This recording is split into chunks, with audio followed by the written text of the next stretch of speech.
Oh, what is up, everybody? Welcome back to the channel. I want to welcome my guests from Just Your Average Joe, and Mike from Mic'd Up Sports. How you doing, guys? Hi, guys. Didn't I just see you like an hour ago? I'm super excited. Hey. Super excited about this. So, the reason why we're all here today is we're going to celebrate, we're going to commemorate and honor and pay homage to Nirvana, Nevermind. It was the 30th anniversary a week ago yesterday, September 24th, 1991. 30 years, a long time. In the beginning, when I was young growing up, like I was never really, in the beginning, it took me a while before I became an actual fan of Nirvana. As a kid, I loved Guns N' Roses growing up. That was probably my favorite band. And Joe, I think you can remember this. Childhood friend of ours, Robert Byers, is the one who actually got me into Nirvana. We used to walk around the neighborhood asking people who was better, Guns N' Roses or Nirvana. We would go around asking. We did like a survey. You and him? Around. Yeah, me and him. We walked around the whole neighborhood asking. He would just ask random people, "Who do you like better, Guns N' Roses or Nirvana?" Turns out most people said Nirvana. But and it's funny because now that I brought that up, Nirvana and Guns N' Roses actually butted heads. They actually didn't like each other. Which wait a minute. Hold on a second. How is that? How do they butter their heads? Not butted. Butted heads. Gotcha. I understand. Like headbutt. Yeah, guys, I'm joking. One of the facts that I learned about the album about Nirvana is actually when Metallica and Guns N' Roses were doing their tour in '92. Mm-hmm. Axl wanted Nirvana's support because back then that was when their album came out, so that was a big hit. Nevermind. So he wanted their support for the tour, and actually, Kurt said that they were talentless and wrote crappy music, and he didn't like Guns N' Roses, and that's how their feud started. Yeah. That's crazy. I couldn't believe that because that's a bold statement. It is a bold statement. Is Kurt Cobain on drugs when he said, "Oh wait, yes, probably he was." was. Probably was. When wasn't he on drugs? I mean, yeah. Well, I know when he wasn't on drugs. What, when the bullet hit the skull? Oh, that's messed man. up. No. I mean, I was gonna say when he was dead, but I wasn't gonna be that graphic. Yeah. So it took me a while before I actually listened to Nevermind and actually became a fan of it. I listened to the other stuff before I actually sat and paid attention to Nevermind. And then it was later on that I realized, wow, I can't believe I overlooked this album. What a great album this was. Which is crazy because I think Nevermind is superior to both of their first albums. I see why you say that, but I like their other albums, and that's what I listened to them first before I listened to Nevermind. Yeah. Man, I told you on the phone yesterday, this album served as pretty much what the Black Album did for Metallica. Yeah. For fans like me. You're right. It introduced them. This was the and the funny thing that you said Byers is actually the reason I even heard Nirvana. Yeah. It was because of Byers. And Byers actually coincidentally was maybe ashamed. Yeah, he was ashamed to tell people he listened to this music. That he liked them. Yeah. Because I remember being at his house. Yeah. I'll never forget. We hung out for the most part in the summer of '92. I think that's when me and Byers got really close. Mm-hmm. So it was about a year after the album came out. And I guess he had it on tape or whatever, but I'll never forget. I'll always have this memory of this day. We were at his house. He was playing Super Mario on Super Nintendo, right? And he had this in the background playing, and Smells Like Teen Spirit was on around the time where he was like facing Bowser or whatever. But dude, it almost as if the song and the video went along with the video game were in sync. I find it funny that all three of us hung out with Byers at different points in our lives. Yeah. Because I hung out with Byers mainly when we were kids. And like I was getting invited over to like parties, like birthday parties. That was when you lived on North Henry Street, right? Yeah, that's when I lived on North Henry. That's when he had the AstroTurf in the backyard and shit. Yeah. Yeah. So I would always ask him, "Hey, can I get a tape? Can I get that tape?" And I would ask him, and he would be probably in front of other guys, and he's like, "What is he talking about?" He goes, "Oh, just some rock band he wants to listen to, whatever." But yeah, he never fucking gave me the tape. I finally got it myself, but I didn't know who they were. Yeah. So, I mean, I remember the video for Smells Like Teen Spirit, and I remember like this is when this what's the word I'm looking for? This is the album that put them into like this started the grunge era, I think, for the early 90s was Nevermind. And when the video came out, I was like, oh wow, this is different.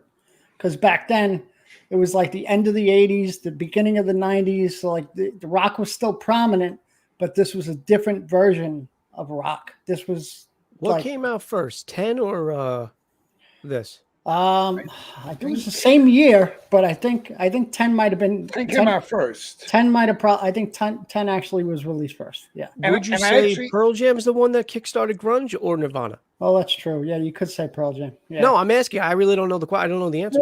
Well, I mean, it depends on the individual. They all came out around the same time. If you think, weren't they both from the same area? Wasn't Pearl Jam also they're all from Seattle. Yeah. All the grunge came from Seattle. I know. Yeah. And actually, Soundgarden, Bad Motor Finger came out the same year too, 1991. Right. Yeah. And also the same year, Red Hot Chili Peppers, Blood Sugar Sex Magic. They all came out within the same time frame. Yeah, but I wouldn't Chili Peppers on grunge. No, I would put them more into an alternative. Like I would say they are, but rock too. Yeah. But you know, but the whole thing with that is like I know we're doing Nevermind. I mean, I liked the album. I had the CD. Mm-hmm. I actually enjoyed 10 more than I did Nevermind. I love 10. 10 was a great album too. I think Pearl Jam.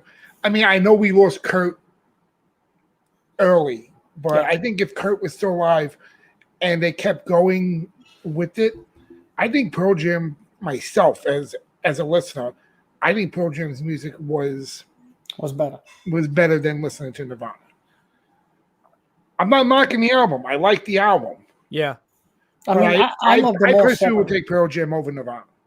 Okay. All right. I mean, it's hard to say because Nirvana's stint was brief. You know, he died in '94, so we only got one other studio album. I mean, we got the other one afterwards, but that wasn't. You know, that was just. Well, the Unplugged album came out too. No, the Unplugged album, but of course we got the other one, which the live album, right? Had the "You're All Right" single that nobody heard before. Mm-hmm. Oh, that's right. Yeah. But other than that, dude, no. I don't know. You're right. That was you're right. That's what I meant. Yeah. Mm-hmm. It's hard to say. It really is. I love Pearl Jam. I do. I love 10. I love Versus. I love Vitology. There was a lot of their albums. Yeah. But Pearl Jam had more longevity. Obviously, they went on, and they're still they did more. Yeah. Mm-hmm. Binaural. You know, there was so many albums they came out with. It's really hard to say. If I had to compare 10 and this, I think I picked this. Yeah. As much as I love Pearl Jam, I mean, Black itself, the song Black is one of my favorite Pearl Jam songs. Yeah. But man, I don't know. I mean, like even but Jeremy tough. Too. I mean, Jeremy was on. You can sit and listen to. Jeremy was on 10 also. It was on 10. I thought, why? But if you listen to Nevermind, I know some of the songs are dark and whatever. But listen to 10 songs are dark too. Just I know. Mm-hmm. No, I know. Yeah. It was grunge. You know what's funny though, really quick, James, I just want to say one other thing about this, one other fact. I mean, nobody really cares. But it's funny because I actually bought the single, the cassette single to Weird Al Yankovic's Smells Like Nirvana. Yeah. Before I owned this. Oh, okay. Before I owned this. I remember the video. And they always say that's like the highest honor is when Weird Al Yankovic parody your songs. Music, yeah. It's like, okay, you made it when Weird Al. And I find it funny that the janitor in that one is like eating a glazed donut out of the thing. But yeah. So a couple of facts. I'm not sure if anybody looked this up or not, but the cover of the album was actually originally supposed to be a baby girl. I didn't know that. And obviously they picked a boy, record labeled. I read this actually on, what was the website I read it on? Loud. I think it was called Loudwire or livewire.com or something. But it says the record label insisted we want dick. So that's why they picked. They wanted, I don't know. They wanted the baby boy. That's a little disturbing. That's a little weird. Yeah, I thought it was a little weird. And fast forward 30 years later, the kid's suing them. And now he's suing them, yeah. But here's the funny thing, though. It's like, and that's, I'm actually looking at Wikipedia right now. The lawsuit was put in August of this year. Yeah. Yeah, now, so that means the kid probably spent all his fucking money, and now he But here's the thing, though. If you and even my wife told me this, it's like the parents got paid by the record company to have the kid on there. They had to get permission Right. to put the kid on the album. Yeah. What gives you the right then to sue the record company Exactly. Or sue the band. Even. Yeah. and Kurt Cobain's estate of using Yeah. It was your his parents. likeness when your parents said, "All right, we're cool with this. Yeah, put him on the album." Sue your fucking parents then. Yeah. Well, that's the thing. Maybe that's. I don't know. I don't know the argument. And I don't know the formal. I don't know what the lawsuit is. Well, it says here that his name. I think his last name is Eldon. I don't know his first name, but it says Eldon filed a lawsuit against Cobain's estate and the surviving members of Nirvana, one of them being Dave Grohl, that the use of his likeness on the album cover was done without his consent, which is true, or that of legal, or that of his legal guardians. That it violated federal child pornography statutes, and that it resulted in lifetime damages. Yeah. So they did it without the parents' consent? No, they're saying his consent, his actual consent. Like, I know he's my not- parents I mean, he said was a whatever. baby. The fucking baby shitting his pants over there in a diaper. He's just what consent can you give? He probably just wants money, like James He said. wants royalties. Yeah, he's one of these. You know what? He's one of these stupid millennial kids that get offended and say, "Oh, wait, that's my little Dickie on the album cover. I'm offended." Who's gonna know it's you? Yeah, I mean, like, is anybody going up to him on the street laughing at him? Baby Dick, there's Baby Dick. Hey, baby penis, you serve the baby penis. Can you identify this dick? whose dick is this? Mike, you actually brought this up to me too.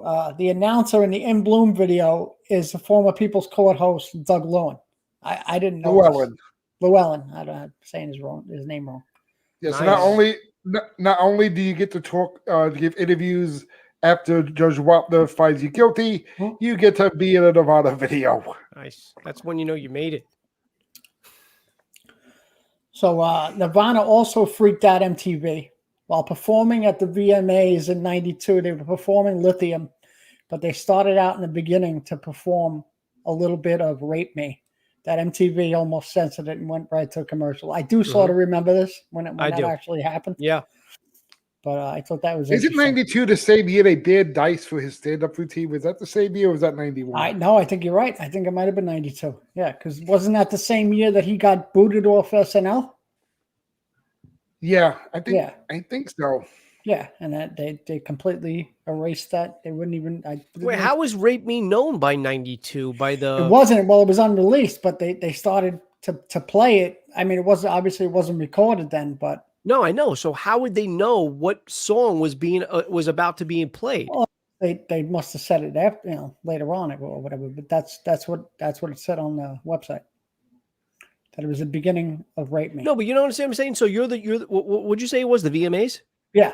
All right. So you're the Video Music Awards. You're the MTV execs, right? Mm-hmm. You got a band that's about to play one of their hit songs, right? Or at the time, they probably didn't know. Yeah, I mean, at the time, so how did they get afraid or almost or worried about what was about to be played and almost censor them? I don't understand. Unless they started to sing, and maybe he started singing "Rape Me." I mean, the very first lyric is "Rape Me," isn't it? So yeah, that's the only thing I could think of. Yeah. All right. But if that's what happened, then yeah. Because other than that song wasn't known yet. Right.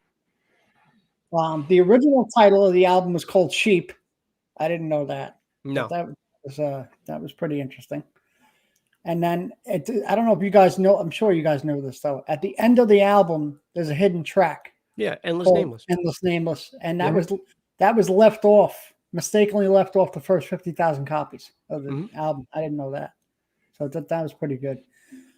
Kurt actually hated the original cut of Smells Like Teen Spirit, the video from the director, that he went back and edited it. And he said he threw in a couple of extra things because it looked like a Time Life commercial. So he said that's what he thought of it when he first seen it. He says, I threw a couple of extra things that pretty much saved the video. So okay. I thought that was pretty cool. The album itself sold 30 million worldwide, Nice. which is insane. Here's something I didn't know. Cobain was originally offered the role of the heroin dealer in Pulp Fiction. It would have fit. It would have, because I mean, if you think about it, he looked. I mean, like Eric Stoltz looked. They said he put. Yeah, the hairstyles was Yeah, were he had the similar Yeah. hairstyle to Yeah. Kurt Cobain. That would have been good. Yeah, and Nevermind famously knocked off Michael Jackson's "Dangerous" off the top of the charts. So that's pretty much, that's an amazing feat in itself. It is. Yeah. But so yeah, just many quite a few things that people didn't know about that album. But let's go over. If you guys had to pick your top 5 songs from the album, so if you had a number 5, what would your number 5 be, Joe? 5 is hard. It really is, because like I was telling you guys before we came on, or I might have even said it while we were on actually. Out of the 13 songs, if you include the hidden track, I can easily say I like 10 a lot. I mean, not equally. I mean, number 1 is going to be number 1, and probably number 2 is going to stay number 2. The other 3 are really hard. If I had to pick a number 5, Yeah, it would probably be, dude, it's a tie between Breed and Drain You. It's hard. okay, I'll go Breed. 2 good songs. All right, Breathe. Yeah, I love Drain You. I love it live, but yeah. I'm gonna go Breed. Okay, Mike, what about you? Like I said, I had a top 3 pick, so I had to go back to 2 more. So for 5, I actually listened to 3 songs. Breed was one of them. Okay, Joe. But the one I picked out of the 3 I listened to the most, I went with Polly. okay, cool. Yeah. Polly's a good song. It's too slow for me. Yeah. I mean, I like Polly too, but I wouldn't put it in my top 5. Mhm. My number 5, I'm going to go with Lithium. Okay. I mean, I love that song. Yeah. What about number 4, Joe? Number 4 would be Lounge Act. Okay. I didn't like Lounge Act when I was younger. When I was younger too, and then when I listened to the words and I finally understood the words, I said, Yeah. "Oh wow!" It wasn't until a revisiting when I got older Mhm. did I really, really start to appreciate Lounge Act a lot. Yeah. And I mean, Lounge Act honestly could even be top 3 for me. Yeah. But I'm gonna keep it at 4. Okay. Mike, what about you? Number 4? Lithium. Nice. So my number 4, I'm going to go with Breed. Okay.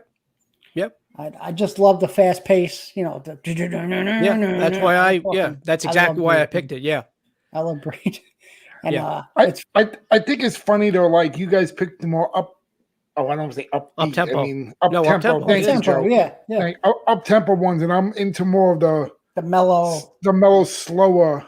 Well, if I had to pick, listen, I like mellow, slow songs too. So if I had to pick my favorite slow, mellow song, it's obviously Something in the Way. yeah. Yeah. All right. So what I said. All right. So all right. What about your number 3, Joe? Easily Lithium. Okay. Yeah. I mean, I think Lithium could be even number 2. But I'm gonna go. My number 1 and number 2 are gonna be very mainstream. Okay. I think it's probably obvious what they're gonna be, but I love fucking Lithium. I Yeah. really do. It's a great song. Yeah. Mike, what about you? Your number 3? Come as you are. Great song. Great song. It's hard, and it's funny. I left it off my list, but it doesn't mean I don't like the song. Joey's eyes just popped out when you said that. Holy shit. That I left it off the list. Yeah. All right. I mean, I can understand. Well, that's the only reason I did is because I like these other songs better. Yeah, I know. Well, obviously. Yeah. Yeah. Well, I mean, my number 3 is Something in the Way. I just love that song. Yeah. I think it's a great song. And I even like I might even actually like the unplugged version better than the album. Yeah. Joey, do remember this is the guy who left the Godfather off Mafia movies. I know. So, I know. I know. Trust me, I know. But hey, look, this is his list. It's This his is my show. list, all right? no. But what I'm saying is, you pick, and it's not a knock against you. I know. I pick weird movies. I know. You know, like when you say State of Grace was on your list for Mafia movies, and you left out The Godfather completely, and now you're going to like, but that's you though, because see something in other movies or songs that other people that don't. me and Joey may not pick up. Yeah. So you going with a song that shocked Joey just now with, because you can tell Joey's facial expressions when you say something, his eyeballs just like, boom. Yeah. But that's you though. But you're still picking something that maybe some people like that song more than me or Joey would. Yeah. Yeah. Like it's not like against you. It's just I'm just saying I wouldn't take your that. style of picking certain things is in a different realm of what me and Joey would go by. Exactly. Yeah, I mean, but like I said, if he would have picked Endless Nameless or a song that really isn't that good, then I you can would have been understand more it. Right. But Something in the Way is a good song. Yeah. But top 5 to you, it wouldn't be in the top 5. No, I mean, How Come As You Are is not in the top 5. Like if we were just doing a top 3 and you wanted to leave Come As You Are off of that, I can understand because you can make the case that there are probably 3 songs subjectively that you might like better than Come As You Are, but to leave it off of top 5, that's hard. That's hard to do, especially on this album. See, if we would have went with the top 3, I would have left Lithium off. But that's understandable. Okay. Yeah. So. All right. So what about your number 2, Joe? Come As You Are. Okay. Yeah. Yeah. When anybody says Nirvana, Nevermind, there's almost always going to be 2 songs named. Almost always. Smells Like Teen Spirit was probably the number 1 hit. You're right. And Come As You Are. That fucking opening is tremendous. It is. And it's mind blowing right now. Sometimes, so I do want to say, just add something to Mike. Although I do understand what you're saying about James might see things in other movies or other songs that we may not, but that's the beauty of music and music anyway. People tend to maybe gravitate to a song differently. It's depending on their mood, depending on how it hit them when they first heard it. So there are tangibles to that. But I think when it comes to James and how he picks things, James, to me, and James, I could be wrong, but it just seems like sometimes you pick things to be different on purpose. Sometimes. Well, I don't know. Sometimes. Yeah. Because you don't want or maybe accidentally. But I also think Come As You Are is probably one of the most overplayed songs on that album too. It's overplayed, but for a reason. It's good. It was a good song, so radio stations overplay shit. Yeah. I know. But that's like saying people disagree, Joe, when me and you fight saying Mike Piazza is the greatest metal of all time, and we go at it. Yeah, that's different. It's the same thing. Yeah, no. Look, if you don't think Mike Piazza is the greatest metal of all time, that's totally up to you. That's totally up to you. Yeah. But if you tell me that Mike Piazza isn't the best Mets catcher of all time, then I'm gonna be like, what the fuck are you smoking? I still go by the. All right, you know what? This isn't baseball talk. This isn't Mets talk about his box. You could say Gary Carter, but all right. Yeah. I see you say Come As You Are, Mike. What about you? What's your number 2? In Bloom. In Bloom. Another good song. Yeah. All right. So my number 2 is Drain You. Okay. I love that song. Yeah. And we'll take it down, narrow it down to number 1. So you're number 1, Joe. Smells Like Teen Spirit.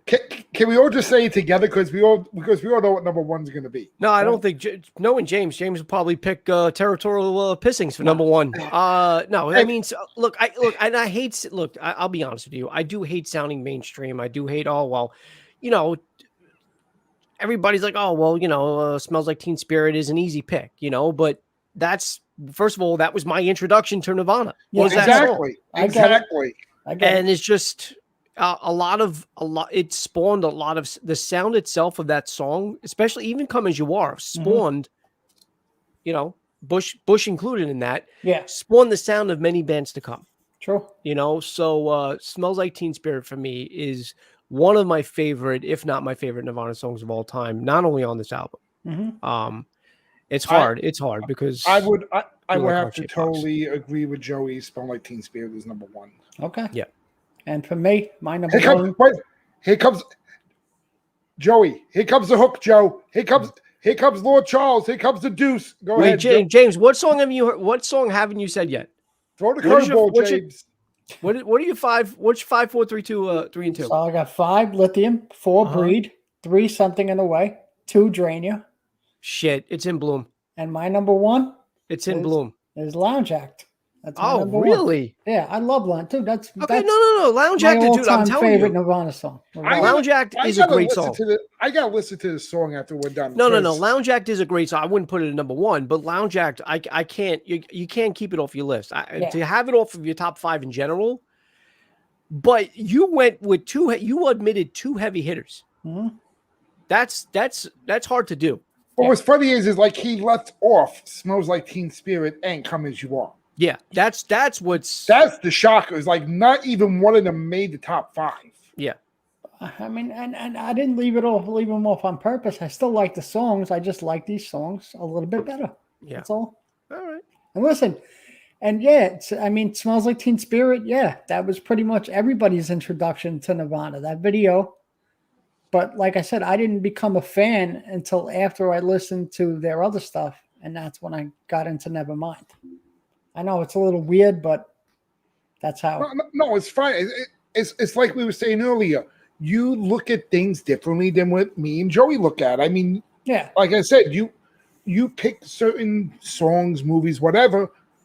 You see or hear something different than what we're hearing. Yeah. Me personally, I mean, you and Joey both put Lounge Act, and I have to re-listen to this song now to see Mike, why if you would have asked me, why you made the list. If you would have asked me a year ago, or 2 years ago, maybe, Lounge Act would not have been in my top 5. It wouldn't have been. It wasn't because I revisited it. Yeah. I don't even know why. I think you know what it was? I think I was playing just a playlist, a 90s rock playlist. That Siri or whatever, Apple Music made. And it came on. And I was like, how come I never fucking gave this any play? And you know what though? Growing up, I used to buy CDs for like 1 or 2 songs and never even fucking pay attention to the album. That's how I would do it. If it wasn't on the radio, I never listened to it. True. Yeah. You know? But and that's why a lot of the picks that I did pick in my top 5 were radio friendly hits or radio hits. Yeah. You know, but there are people that that wouldn't put Smells Like Teen Spirit as number 1. Yeah.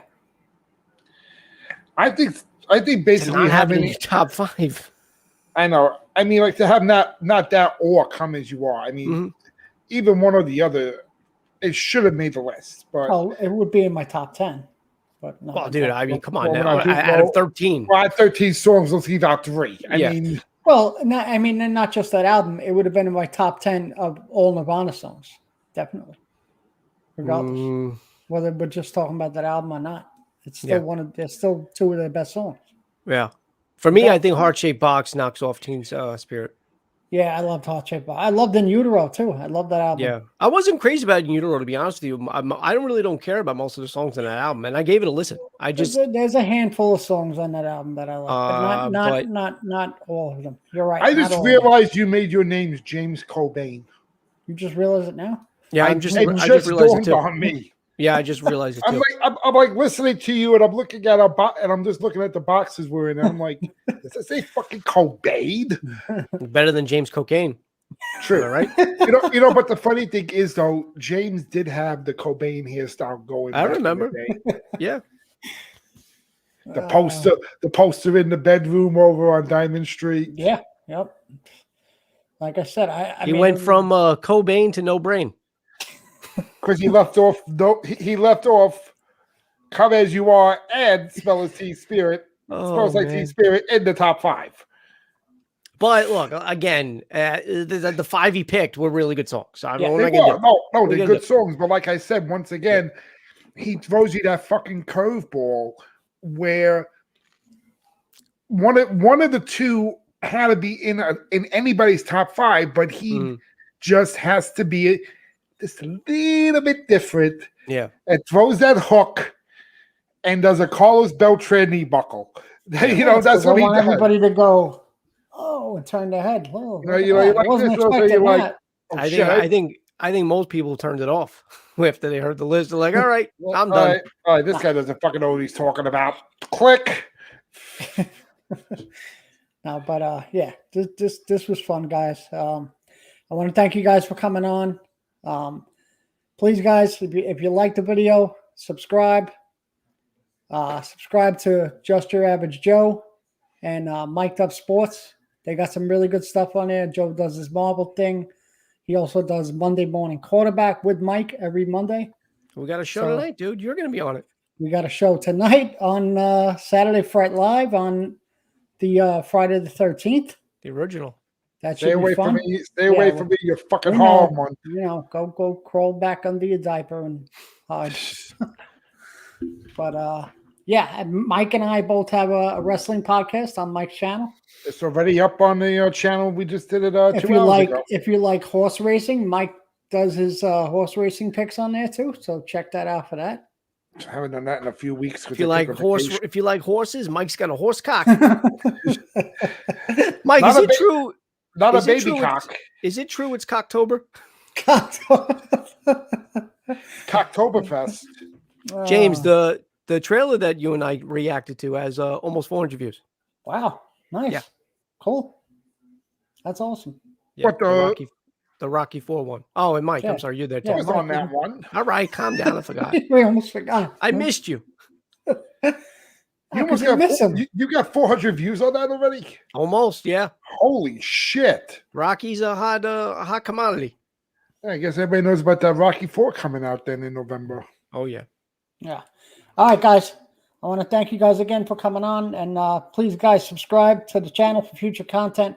Hit the like button. Tap the bell for all notifications. And Tap it. we will see you guys again this week. I'll be doing at some point this week coming up Many Saints in Newark review. And I hope to have you guys on for that. I'll be there. I just got to watch it You tonight. just got to watch Just it. give me a day. I'll come on too. All right, cool. Thanks, guys. And have a good day. Hope everybody has a good weekend. Have a nice day, guys. Bye.